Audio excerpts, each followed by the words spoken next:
সকাল বেলা তিনবার তেলাওয়াত করবে আউযু বিল্লাহিস সামিউল আলিম মিনাশ শাইতানির রাজিম।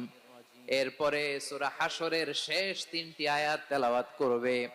রব্বুল আলামিন ওই ব্যক্তির জন্য ৭০,০০০ ফেরেশতা নিয়োগ দিবেন যারা সারা দিন ওই লোকের জন্য মাগফিরাতের দোয়া করবে।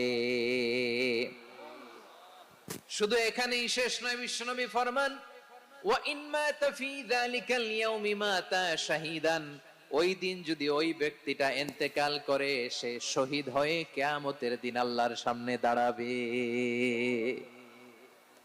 সকালবেলা যদি পড়েন তিনবার আউযু বিল্লাহিস সামিউল আলিম মিনাশ শাইতানির রাজিম তিনবার পড়ে সূরা হাশরের শেষ তিন আয়াত যদি তেলাওয়াত করেন, তাহলে আপনার জন্য আল্লাহ তাআলা ৭০,০০০ ফেরেশতা নিয়োগ করবে।